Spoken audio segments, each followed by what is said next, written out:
ഇതെല്ലാം ഒരല്പമെങ്കിലും മനസ്സിലാക്കിയ ഒരു വ്യക്തിക്ക് മാത്രമേ ഭഗവാനിൽ താല്പര്യം ഉണ്ടാവുള്ളൂ, ഭാഗവതത്തിൽ താല്പര്യം ഉണ്ടാവുള്ളൂ. അതാണ് നമ്മൾ കപില മുനിയിൽ നിന്നും കേട്ടത്. കപില ഭഗവാൻ സാക്ഷാൽ നാരായണൻ തൻ്റെ അമ്മയ്ക്ക് പറഞ്ഞു കൊടുത്തത് ആ ജ്ഞാനത്തെയാണ്, ആ അറിവിനെയാണ് പറഞ്ഞു കൊടുത്തത്. അതുപോലെ തന്നെ ഇവിടെ നമുക്ക് കാണാൻ വേണ്ടി പറ്റുന്നത്, ഭരതന്റെ കഥ നമ്മളിങ്ങനെ പറഞ്ഞു പോകുന്ന സമയത്ത് ഭരതോപാഖ്യാനം വരുന്ന സന്ദർഭത്തിൽ നമുക്ക് മനസ്സിലാക്കാൻ വേണ്ടി പറ്റുന്നത് വൈരാഗ്യത്തെ പറ്റിയിട്ടാണ്. വൈരാഗ്യത്തെ കൂടാതെ അറിഞ്ഞ കാര്യങ്ങൾ ദൃഢമാവില്ല. അപ്പൊ ആദ്യം അറിവാണ് വേണ്ടത്. എന്താണ് അറിവ്? ഈ ജഗത്ത് മിഥ്യയാണ് എന്നുള്ള അറിവാണ്. ഈ ജ്ഞാനം ഉണ്ടാവണം. ആ ജ്ഞാനം ഉണ്ടാവണമെങ്കിൽ തന്നെ എന്ത് വേണം? ഒരുപാട് തപിക്കണം. ജീവിതത്തിൽ ഒരുപാട് കഷ്ടപ്പാടുകൾ വന്നാലേ അതുണ്ടാവുള്ളൂ. ഒരുപാട് കഷ്ടപ്പാടുകൾ, വേദനകൾ ജീവിതത്തിൽ വരും. അതാണല്ലോ ദേവഭൂതി കപിലനോട് ചോദിച്ചത്. എത്ര വിഷമങ്ങളാണ് വരുന്നത്, എൻ്റെ ഇന്ദ്രിയങ്ങളെ എനിക്ക് നിയന്ത്രണത്തിലാക്കാൻ സാധിക്കുന്നേയില്ല, അതിൻ്റെ ഫലമായി എനിക്ക് ആനന്ദത്തെ അനുഭവിക്കാൻ സാധിക്കുന്നില്ല. അതുകൊണ്ട് മകനായ നീ എനിക്ക് അതിനുള്ള വഴി പറഞ്ഞു തരണം എന്നാണ് കപിലമുനിയോട് ദേവഭൂതി അപേക്ഷിച്ചത്. അതിൻ പ്രകാരം ജ്ഞാനത്തെ കൊടുത്തു കപിലമുനി. എന്താണ് ഈ പ്രപഞ്ചം, എന്താണ് ഈശ്വരൻ എന്നൊക്കെ വളരെ വിശദമായി. എന്തുകൊണ്ടാണ് ഇന്ദ്രിയങ്ങൾ നമുക്ക് പിടിച്ച മാതിരി, നമുക്ക് തോന്നിയ മാതിരി അതിനെ പിടിച്ചു കെട്ടാൻ സാധിക്കാത്തത്, അതെന്താണ് അതിൻ്റെ വഴിക്ക് തന്നെ പോകുന്നത്, ഇതെല്ലാം വളരെ വിശദമായിട്ട് തന്നെ കപിലമുനി പറഞ്ഞു കൊടുത്തു. കാരണം ദേവഭൂതിക്കത് മടുത്തു. ജീവിതത്തിൽ ആനന്ദം അനുഭവിക്കാനേ സാധിക്കുന്നില്ല. ആ സന്ദർഭത്തിലാണ് ജ്ഞാനം. ഇനി ആ ജ്ഞാനം ഉറക്കണമെങ്കിൽ, ആ ജ്ഞാനം നമ്മുടെ ജീവിതത്തിൻ്റെ ഭാഗമായിട്ട് മാറണമെങ്കിൽ നമ്മൾ വേറൊരു കാര്യം കൂടി ചെയ്യണം. അതാണ് വൈരാഗ്യം. എന്താണ് വൈരാഗ്യം? വൈരാഗ്യം എന്നാൽ നമ്മുടെ ചുറ്റുപാടുമുള്ള വിഷയവാസനകളിൽ, വിഷയത്തിൽ യാതൊരു തരത്തിലുള്ള ആനന്ദവുമില്ല എന്നറിഞ്ഞ് ഭഗവാന്റെ പാദങ്ങളിലേക്ക് തിരിയലാണ് വൈരാഗ്യം. ഭഗവാനിൽ മാത്രമേ എനിക്ക് സന്തോഷം കണ്ടെത്താൻ പറ്റുള്ളൂ എന്ന് മനസ്സിലാക്കിയ ഒരു ജ്ഞാനി, അതാണ് ജ്ഞാനം. എന്താണ് ജ്ഞാനം? ഈ ലോകത്തിലെ ഒരൊറ്റ വസ്തുവിലും ശാശ്വതമായ ആനന്ദം കണ്ടെത്താൻ സാധിക്കില്ല എന്നുള്ളതാണ് ജ്ഞാനം. അതാണ് ജ്ഞാനം. ഒന്നിലും കണ്ടെത്താൻ പറ്റില്ല. അപ്പൊ ചില സമയത്ത് നമ്മളിപ്പോ നല്ല പഞ്ചസാരയിട്ട് ഈ നാരങ്ങ വെള്ളം കുടിച്ചപ്പോൾ നമുക്കൊരു സന്തോഷം തോന്നിയല്ലോ. ആ സന്തോഷം തോന്നി. ഇപ്പോ ആ സന്തോഷം ഉണ്ടോ? ഇല്ല. അങ്ങനെയാണത്. ഇനി ഒന്നുകൂടി കുടിച്ചാൽ മാത്രമേ ആ സന്തോഷം നമുക്ക് ഒന്നുകൂടി ഉത്പാദിപ്പിക്കാൻ വേണ്ടി പറ്റുള്ളൂ. അങ്ങനെയാണ് നമ്മുടെ തലച്ചോറ്.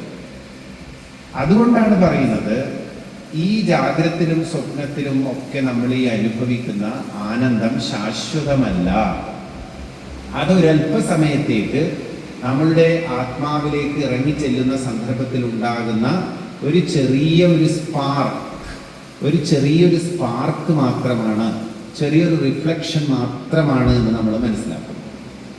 അങ്ങനെ മനസ്സിലാക്കുന്ന ഒരു വ്യക്തി എന്ത് ചെയ്യുന്നു?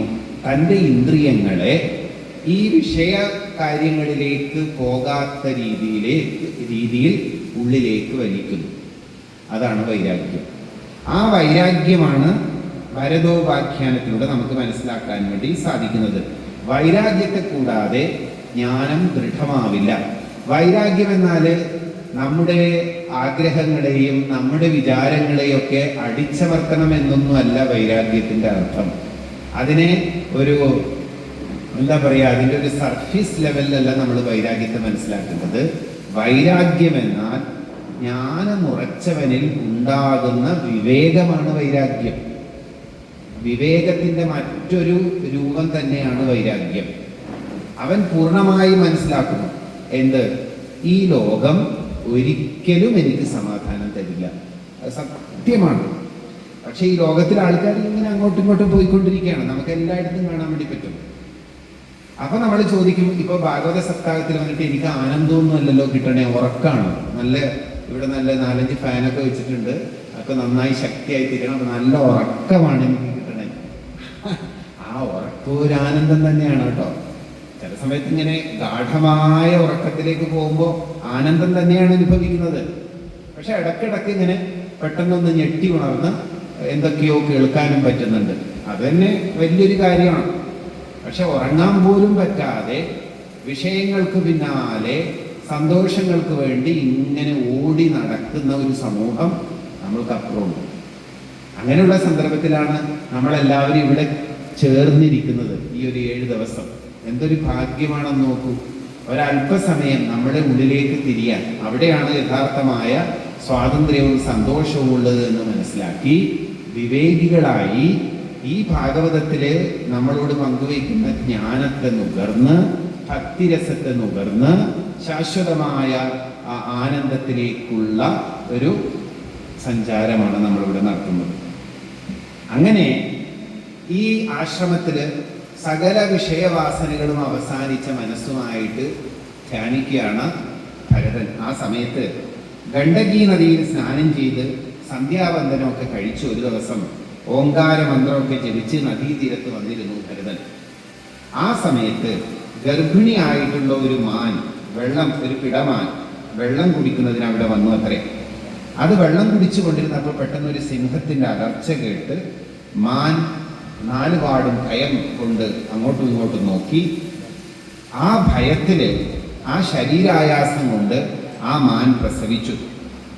ആ മാനിന്റെ കുട്ടി നദീജലത്തിൽ വീണ് ഒഴുകാൻ തുടങ്ങി. അങ്ങനെ മറുകര പറ്റിയ മാൻപേട അടുത്തൊരു ഗുഹയിലെത്തി അവിടെ കിടന്ന് മരിച്ചു എന്നാ പറയുന്നത്. ഇതെല്ലാം കണ്ട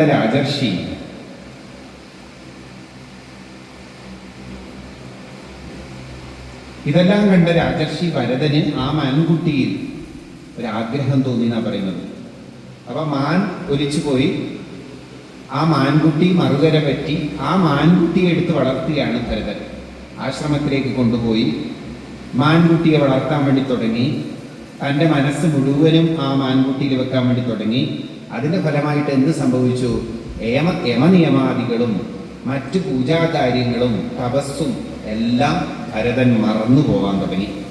എന്താ കാരണം? മാൻകുട്ടിയിലായി പിന്നെ ആസക്തി. മാൻകുട്ടി എന്ന് പറയുന്നത് യഥാർത്ഥമല്ല. ആ മാൻകുട്ടിയും കുറെ കാലം കഴിയുമ്പോൾ അത് വളർന്നു വലുതായി അതും ശരീരം ഉപേക്ഷിച്ചു പോവും. ഈ യാഥാർത്ഥ്യം മനസ്സിലാക്കാതെ പോവുകയാണ് ഭരതൻ. എന്താ കാരണം? ആസക്തി. മുമ്പ് സൂചിപ്പിച്ചില്ലേ ഒരു അപ്സരസിന്റെ കാര്യം, അതുപോലെയാണത്. നമ്മളെ എങ്ങനെയാണ് വിഷയങ്ങൾ വന്ന് കടന്നു പിടിക്കാൻ നമുക്ക് പറയാൻ പറ്റില്ല. ബാക്കിലൂടെ വന്ന് പിടിക്കും. ഈ കരടിയൊക്കെ വരുന്നത് പോലെയാണ്. കരടി പതുക്കെയാണ് വരിക. പെട്ടെന്ന് നമ്മൾ തിരിഞ്ഞു നോക്കുമ്പോൾ അത് പിറകിലുണ്ടാവും. അതിൻ്റെ കൂർത്ത നഖങ്ങൾ വിടർത്തിക്കൊണ്ട് നമ്മളെ ആക്രമിക്കാൻ തയ്യാറെടുത്ത പോലെ. അതുപോലെയാണ് ഈ വിഷയങ്ങൾ നമ്മളിലേക്ക് കടന്നു വരിക. അപ്പൊ അങ്ങനെ ഈ മാൻകുട്ടിയിൽ വളരെയധികം ആസക്തി ഉണ്ടായ ഭരതന് എല്ലാ കാര്യങ്ങളും മറന്നുപോയി. എന്ത് ചെയ്യുമ്പോഴും ആ മാൻകുട്ടിയെ കൊണ്ട് നടക്കലായി. എല്ലായിടത്തും ആ മാൻകുട്ടിയെ കൊണ്ട് നടക്കലായി. അങ്ങനെ യോഗത്തിൽ നിന്ന് ഭ്രഷ്ടനാവുകയാണ് ഭരതൻ ആസക്തി കൊണ്ട്. അപ്പൊ എന്താ കാരണം? ആസക്തിയാണ് സകല ദുഃഖങ്ങൾക്കും കാരണം എന്ന് പറയാണ്. അപ്പൊ ആസക്തിയുടെ വിപരീതം എന്താണ്? അനാസക്തി. അനാസക്തിയാണ് ഉണ്ടാക്കേണ്ടത്. അനാസക്തിയാണ് എന്ത്? വൈരാഗ്യം. എങ്ങനെയാണ് വൈരാഗ്യത്തെ വളർത്തേണ്ടത്? ഈ നമ്മൾ ഒട്ടിപ്പിടിക്കുന്നതെല്ലാം ശാശ്വതമല്ല എന്നറിയണം. ഒട്ടിപ്പിടിക്കുന്നതൊന്നും ശാശ്വതമല്ല. അത് ഇന്നല്ലെങ്കിൽ നാളെ നമുക്ക് ദുഃഖം പ്രദാനം ചെയ്യുന്നതാണ് എന്നറിഞ്ഞ് യഥാർത്ഥമായ സത്യത്തിലേക്കുള്ള തിരിയലാണ് വൈരാഗ്യം. അത് തിരിയണം. എന്താണ് യഥാർത്ഥമായ സത്യം? ആ ഭഗവാന്റെ പാദം മാത്രം, ഭഗവത് ഭക്തി മാത്രം, ഭാഗവതം മാത്രം സത്യമെന്നറിഞ്ഞ് അകമേക്ക് തിരിയുന്നവൻ ജ്ഞാനി. ആ ജ്ഞാനിയിലാണ് ഭക്തി ഉദിക്കുക. അങ്ങനെ അവസാനം എന്ത് സംഭവിച്ചു ഭരതന്? ഈ മാനിനെ രാത്രിയും പകലും ഒന്നിച്ച് കൂട്ടി ഉറങ്ങുന്ന സമയത്തും ഉണ്ണുന്ന സമയത്തും വിഹരിക്കുന്ന സമയത്തുമെല്ലാം ഈ മാൻ എന്ന് പറഞ്ഞ അവസാനം മാനിനെ നോക്കിക്കൊണ്ട് ജീവൻ വെടിഞ്ഞു. അടുത്ത ജന്മത്തിൽ മാനായി ജനിച്ചു. അതാണ്. അങ്ങനെ മാനിന്റെ ശരീരത്തിലിരുന്ന് ഭരതന്റെ ആത്മാവ് പശ്ചാത്തപിച്ചു എന്നാണ് പറയുന്നത്. നോക്കണം, ആത്മജ്ഞാനി അറിവുള്ളവനായിരുന്നു ഭരതൻ. സകല വിഷയവാസനകളും നീങ്ങിയ മനസ്സിന്റെ ഉടമയായിരുന്നു ഭരതൻ. ബട്ട് ഒരൊറ്റ നിമിഷം കൊണ്ട്, സംസർഗം കൊണ്ട് എല്ലാ ജ്ഞാനവും പോയി. എന്നിട്ടോ പുനർജന്മത്തിന് കാരണമാവുകയും ചെയ്തു. അപ്പോ ആധ്യാത്മികതയിൽ സഞ്ചരിക്കുന്ന ഒരു വ്യക്തിയെ സംബന്ധിച്ചിടത്തോളം, ആത്മജ്ഞാനത്തിന്റെ പാതയിൽ സഞ്ചരിക്കുന്ന ഒരു വ്യക്തിയെ സംബന്ധിച്ചിടത്തോളം, തൻ്റെ സമാധാനവും തൻ്റെ സന്തോഷവും ഗൗരവമായി കാണുന്ന ഒരു വ്യക്തിയെ സംബന്ധിച്ചിടത്തോളം വളരെ ശ്രദ്ധിക്കേണ്ട ഒരു കാര്യം എന്ന് പറയുന്നത് എന്താണ്? സംസർഗം, company. You should be very careful the company that you keep. അല്ലെങ്കിൽ എന്ത് സംഭവിക്കും? അത് പിടിച്ച് താഴെയിടും. അതിനാണ് പ്രചേതസ്സുകൾ പ്രാർത്ഥിച്ചില്ലേ ഭഗവാനോട്? സജ്ജന സംസർഗമാണ് നിങ്ങൾക്ക് വേണ്ടത്, നല്ല മനുഷ്യരുമായിട്ടുള്ള സംസർഗം. ശ്രീരാമകൃഷ്ണദേവനും പറയും, സജ്ജന സമ്പർക്കത്തിൽ കഴിയണം, ഭഗവാനോട് ഭക്തി ഉദിക്കാൻ, ജ്ഞാനമുണ്ടാവാൻ, നല്ലവരുമായിട്ടുള്ള കൂട്ടുകൂടാൻ പ്രത്യേകം ശ്രദ്ധിക്കണം എന്ന് പറയുന്നുണ്ട്. അങ്ങനെ ഭരതർഷി മാനായി ജനിച്ചു. എങ്കിലും പൂർവസ്മരണ ഉണ്ടായതുകൊണ്ട് ഒരല്പം വൈരാഗ്യം വരാൻ വേണ്ടി തുടങ്ങി. അങ്ങനെ ആ മാൻകുട്ടി അതിൻ്റെ അമ്മയെ വിട്ട് പുലഹ മഹർഷിമാരുടെ ആശ്രമത്തിൽ ചെന്ന് മരണത്തെ പ്രതീക്ഷിച്ചു കഴിഞ്ഞു. അന്ത്യകാലമെടുത്തപ്പോൾ തീർത്ഥജലത്തിൽ ഇറങ്ങി നിന്ന് ജീവൻ ത്യജിച്ചു എന്നാണ് പറയുന്നത്. അങ്ങനെ അടുത്ത ജന്മത്തിലെ മാനിന്റെ ശരീരം വിട്ടു. മൂന്നാമതും ജന്മം എടുക്കേണ്ടി വന്നു. കാരണം മാനായിട്ടാണല്ലോ ജനിച്ചത്. മാനായി ജനിച്ച ഒരാൾക്ക് ആത്മജ്ഞാനം കിട്ടില്ല, മനുഷ്യനായി ജനിക്കണം. അത് വളരെ ദുർലഭമാണ്. മനുഷ്യജന്മം വളരെ ദുർലഭമാണെന്ന് പറയുന്നത്. മനുഷ്യത്വം, മുമുക്ഷുത്വം, മഹാപുരുഷ സംശ്രയ, ഈ മൂന്നും വളരെ ദുർലഭമായിട്ടേ നമുക്ക് സിദ്ധിക്കുകയുള്ളൂ എന്ന് ആചാര്യസ്വാമികൾ വിവേക ചൂടാമണിയിൽ പറയുന്നുണ്ട്. മനുഷ്യത്വം, മനുഷ്യനായി ജനിക്കുക എന്നുള്ളത് പരമഭാഗ്യമാണ്. അനേക ജന്മങ്ങൾ മാനായും മുയലായും നരിയായും പാമ്പായും വൃക്ഷമായും ഒക്കെ ജനിച്ചതിൻ്റെ പരിണിത ഫലമായിട്ടാണ് ഈ ജന്മത്തിൽ ഭഗവത് അനുഗ്രഹം കൊണ്ട് മനുഷ്യനായി നമുക്ക് ജനിക്കാൻ പറ്റിയത്.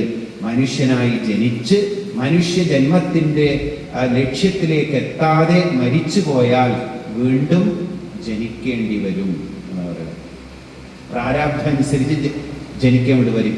ഈ ജന്മത്തിൽ ഉണ്ടാക്കിയ കർമ്മത്തിനെ അടിസ്ഥാനപ്പെടുത്തി അടുത്ത ജന്മം. അപ്പൊ മക്കള് ഇപ്പൊ വയസ്സൊക്കെ ആയി, ഇനിയിപ്പോ മക്കളെ കൊച്ചുമക്കളെ എന്നൊക്കെ പറഞ്ഞ് ഇങ്ങനെ ആസക്തിയായിട്ട് നടക്കേണ്ട കാര്യമില്ലെന്നാണ്. അതൊക്കെ കഴിഞ്ഞു. ഇനി ഭഗവാനെ പിടിക്കുക, ഭഗവാന്റെ പാദങ്ങളെ രണ്ട് കൈകൊണ്ടും പിടിക്കുക. ശ്രീരാമകൃഷ്ണദേവൻ പറയും, എല്ലാ ജോലിയും കഴിഞ്ഞാൽ രണ്ട് കൈകൊണ്ടും ഭഗവാനെ പിടിക്കുക. അത് പലരും പറയാ രാവിലെ മുതൽ പണിയെടുത്ത് വൈകുന്നേരം ഭഗവാനെ പിടിക്കുക എന്നല്ല ഭഗവാൻ ഉദ്ദേശിച്ചത്. ശ്രീരാമകൃഷ്ണദേവൻ ഇങ്ങനെയാണ് ഉദ്ദേശിച്ചത്. എല്ലാം കഴിഞ്ഞതിന് ശേഷം നിങ്ങളുടെ കർമ്മം അതിൻ്റെ ഒരു പരിധി വരെ എല്ലാം ചെയ്തു തീർന്നതിന് ശേഷം പൂർണ്ണമായും ഭഗവാനിലേക്ക് ശരീരത്തെയും മനസ്സിനെയും ബുദ്ധിയെയും എല്ലാം സമർപ്പിക്കാൻ തയ്യാറാവണം. അങ്ങനെ മാനിന്റെ ശരീരം വിട്ട ഭരതർഷിക്ക് മൂന്നാമതും ജന്മമെടുക്കേണ്ടി വന്നു. ആത്മജ്ഞാനിയായ ഒരു ബ്രാഹ്മണന്റെ പുത്രരൂപേണയാണ് പിന്നെ ഭരതൻ പിറന്നത്. ആ സമയത്ത് തൻ്റെ ഭക്തിമാർഗത്തിൽ ഉണ്ടാകുന്ന എല്ലാ വിഘ്നങ്ങളെപ്പറ്റിയും വളരെ നേരത്തെ തന്നെ അറിയാനുള്ള സൗഭാഗ്യം ഭരതനുണ്ടായി. അങ്ങനെ ശ്രീഹരി സ്മരണയിൽ മാത്രം അദ്ദേഹം ജീവിതം കഴിക്കുകയാണ്. ആ ജന്മത്തിൽ എല്ലാ കാര്യങ്ങളും നന്നായി നടത്താൻ വേണ്ടി തുടങ്ങി. ഭരതന്റെ അമ്മയാണെങ്കിലും പിതാവാണെങ്കിലും ഒക്കെ. അങ്ങനെ ബ്രാഹ്മണന്റെ മറ്റു മക്കളെല്ലാം തന്നെ ഭരതനെ ഒരു മൂഢനായിട്ടാണ് കണ്ടത്. എന്താ കാര്യം?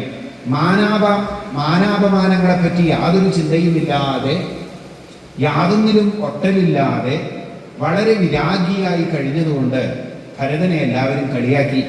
എല്ലാവരും അദ്ദേഹത്തെ ജഡഭരതൻ എന്ന് വിളിക്കാൻ തുടങ്ങി. കൂലിവേല ചെയ്യാൻ ആളുകൾ വിളിച്ചാൽ അത് ചെയ്യും, കിട്ടുന്നത് വാങ്ങും, കിട്ടുന്നത് കൊണ്ട് ഭക്ഷണം ഉണ്ടാക്കി കഴിക്കും. പൊടി പുരണ്ട ശരീരം, പക്ഷേ ആ മുഖം ബ്രഹ്മതേജസ്സാൽ ശോഭിച്ചിരുന്നു. കാരണം ശരീരത്തെപ്പറ്റി യാതൊരു ചിന്തയുമില്ല. കാരണം എന്താണ്?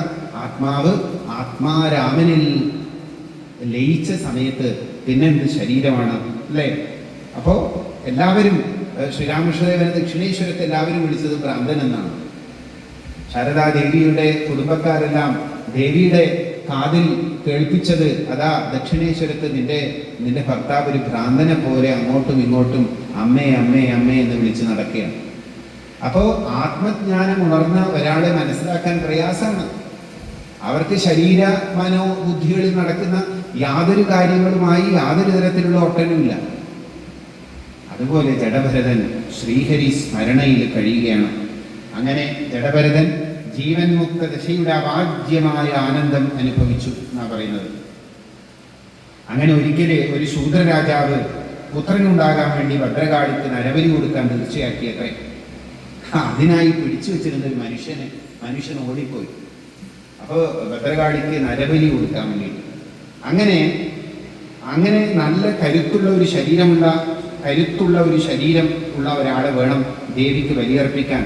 അതിന് എന്തുകൊണ്ടും ജഡഭരതൻ യോഗ്യനാണെന്ന് ആൾക്കാർക്ക് തോന്നി. അങ്ങനെ ഭടന്മാരെല്ലാം കൂടി അദ്ദേഹത്തെ കയറുകൊണ്ട് പിടിച്ചു കെട്ടി കൊണ്ടുപോയി ബലി കൊടുക്കാൻ വേണ്ടിയിട്ട്. എവിടെ? കാളി ക്ഷേത്രത്തിലേക്ക്. അവിടെ എല്ലാവരും അദ്ദേഹത്തെ കുളിപ്പിച്ച് ഭദ്രകാളിയുടെ മുമ്പിൽ ധൂപദീപാദികളെല്ലാം കത്തിച്ച് ആടിപ്പാടി ബലിക്കായിരുന്നു അത്രേ. ബ്രഹ്മജ്ഞാനിയായ ജഡഭരതന്റെ ബ്രഹ്മ തേജസ് ആ സമയത്ത് ഉണരുകയും ദേവി ക്രോധത്തോടുകൂടി പുറത്തു ചാടി കൊലക്കായി ജഡഭരതനെ കൊല്ലാനായി ഉയർത്തിയ വാളുമായി നിൽക്കുന്നവരെയെല്ലാം ദേവി, അസുര സ്വഭാവികളായിട്ടുള്ള അവരെല്ലാവരെയും ദേവി കൊന്നുകളയുകയാണ് ചെയ്തത്. നമുക്ക് ബ്രഹ്മർഷി പരീക്ഷിത് മഹാരാജാവിനോട് പറയാണ്, ഭക്തനായ ആ പരമഹംസന് തൻ്റെ ശിരച്ഛേദം സംഭവിക്കാനുള്ള സമയത്തും യാതൊരു സങ്കടവും തോന്നിയില്ല. കാരണം അദ്ദേഹത്തിന് അറിയാം, ഇവർ വെട്ടിമാറ്റുന്നതിൻ്റെ ശരീരത്തെ മാത്രമാണ്, എന്നെയല്ല. നൈനം ചിന്തന്തി ശസ്ത്രാണി നൈനം ദഹതി പാവക നൈന ജയതയന്ത്യാഗോ നശോഷയതി മാരുതഃ. ആയുധം കൊണ്ട് വെട്ടിമുറിക്കാൻ വേണ്ടി പറ്റുന്ന ആളല്ല ഞാൻ ആ ആത്മസ്വരൂപമാണ്. എല്ലായിടത്തും നിറഞ്ഞു നിൽക്കുന്ന ആത്മസ്വരൂപമാണ് നമ്മളെല്ലാം. ഇതാണ് ജ്ഞാനം, ഇതാണ് പരമമായ ജ്ഞാനം. പകരം ഞാൻ വ്യക്തിയാണ്, ഞാനൊരു പ്രത്യേക പൊസിഷൻ അലങ്കരിക്കുന്ന ഒരു വ്യക്തിയാണ്, ഞാൻ ഇന്ന കുടുംബത്തിൽപ്പെട്ട ആളാണ് എന്നൊക്കെ നാം അതിന് പുതിയ പുതിയ ഐഡന്റിഫിക്കേഷൻസ് കൊടുക്കുന്ന സമയത്താണ് അത് കളർഫുള്ളായിട്ടും ലിമിറ്റഡ് ആയിട്ടൊക്കെ മാറുന്നത്. അതിൽ നിന്ന് മാറണം. അപ്പോൾ സത്പുരുഷനോട് ചെയ്യുന്ന ഏതൊരു ദ്രോഹവും ഭഗവാൻ ക്ഷമിക്കുകയില്ലെന്നുള്ളതിന് ഒരു ഉത്തമ നിദർശനമാണ് ഭരതന്റെ കഥ. എങ്ങനെയാണ് ജന്മജന്മാന്തരങ്ങളായിട്ട് ആർജിച്ച വൈരാഗ്യത്തിലൂടെ ഭഗവത് പദം ഭരതൻ പൂകിയതെന്ന് നമുക്ക് മനസ്സിലാക്കാം. ഈ ജഡഭരതനുമായിട്ട് ഒരു രഘുഗുണ സംവാദമുണ്ട്, ഒരു രാജാവ് നടത്തുന്ന സംവാദം. അത് നമുക്ക് കുറച്ച് കഴിഞ്ഞ് പറയാം. നാരായണ നാരായണ നാരായണ നാരായണ നാരായണ നാരായണ നാരായണ നാരായണ